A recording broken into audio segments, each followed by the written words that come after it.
There are signals we send into the void, and signals that find us first. This is WREN Signal. Some signals are never meant to be clear. February 1959, the Ural Mountains, Russia. Temperatures at -30 degrees, winds howling across the slopes. 9 experienced hikers made camp on the mountainside. Sometime in the middle of that night, something made them tear open their tent from the inside and run out into the darkness. No shoes, no winter coats, no equipment of any kind, and not one of those 9 people ever came back alive. Igor Dyatlov, a 23-year-old engineering student, led the group. His team of 10 were all experienced hikers. They set out in January 1959, heading for the summit of Mount Otorten. The journey was planned for 16 days, but on the 12th day, one member fell ill and turned back. 9 continued forward.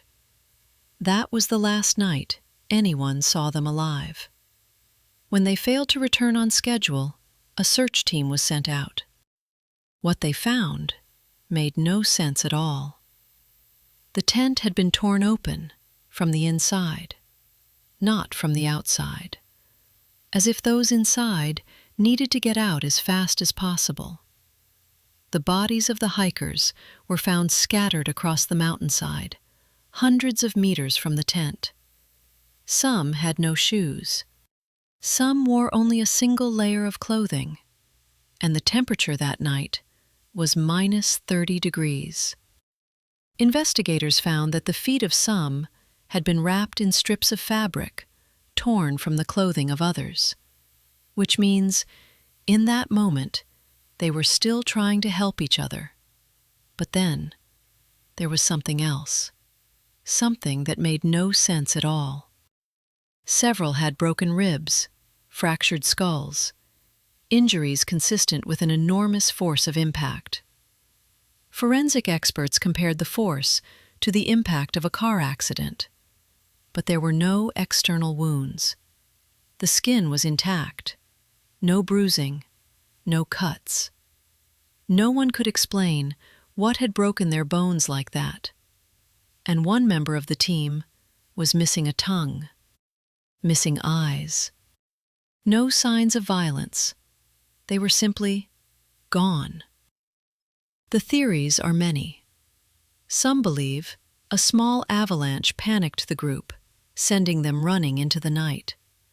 But no evidence of an avalanche was found at the site, and experienced mountaineers know what to do when facing an avalanche.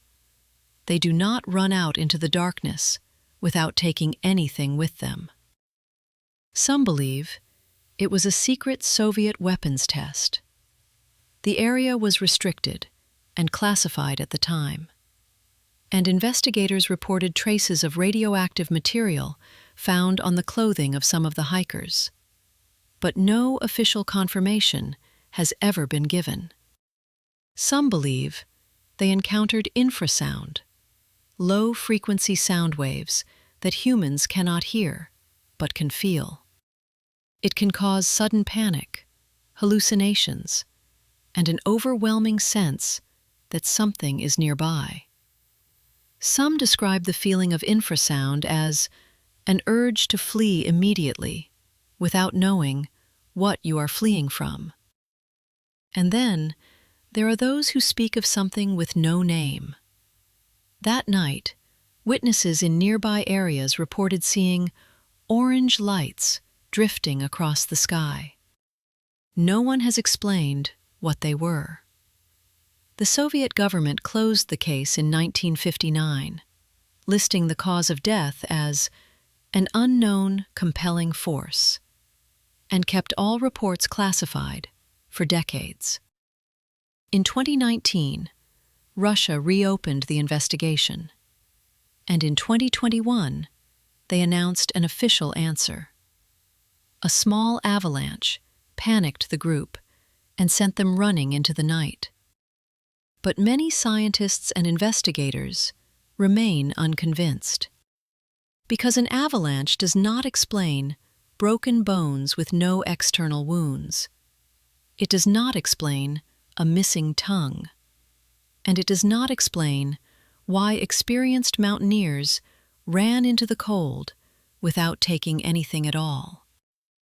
Dyatlov Pass remains a mystery, with no answer that everyone accepts. Perhaps they saw something. Perhaps they heard something.